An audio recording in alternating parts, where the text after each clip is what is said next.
Developer testing பண்ணுவோம் அப்படின்னா கண்டிப்பாக டெவலப்பர் பேசிக் டெஸ்டிங் பண்ணியே ஆகணும். அதில் முக்கியமாக வரது வந்து பார்த்தீங்கன்னா யூனிட் டெஸ்டிங்.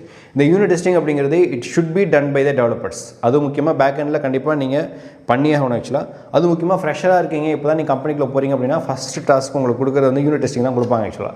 ஏன்னா யூனிட் டெஸ்டிங் அப்படிங்கிறது ப்ராஜெக்ட்டில் இம்பாக்ட் ஆகாது. But unit testing can be written only when you know the product. Unit testing எழுதணும் அப்படின்னா கண்டிப்பாக நீங்கள் அந்த பிஸ்னஸ் லாஜிக் அண்டர்ஸ்டாண்ட் பண்ணிக்கணும். அண்டர்ஸ்டாண்ட் பண்ணால் உங்களால் யூனிட் டெஸ்டிங் எழுதவே முடியாது ஆக்சுவலாக. ஸோ அதனால தான் வந்து பார்த்திங்க அப்படின்னா ஃப்ரெஷராக இருக்கவங்க ஃபஸ்ட் டாஸ்க் வந்து எப்பவுமே மேக்ஸிமம் யூனிட் டெஸ்டிங்கில் தான் போகும் ஆக்சுவலாக. ஸோ யூனிட் டெஸ்டிங் என்னை பொறுத்த வரைக்கும் நான் யூஸ் பண்ணது ஜாவா யூஸ் பண்ணனால ஜாவாவில் நிறைய யூனிட் டெஸ்டிங் நாங்கள் எழுதியிருக்கோம். அதுக்கு வந்து யூனிட் நாங்கள் யூஸ் பண்ணுவோம், as well as மார்க்கெட்டோ யூஸ் பண்ணுவோம், ஸ்ப்ரிங் பூட் அப்படிங்கிறனால. ஸோ இந்த யூனிட் டெஸ்டிங்கை எழுதிட்டு இதை ப்ராப்பராக செக் பண்ணுவோம். ஃபார் எக்ஸாம்பிள் இப்போ நான் அடிஷனுங்கிற ஃபங்க்ஷன் வச்சுருக்கேன், அதுக்கு வந்து 2 நம்பர் கொடுக்கணும்.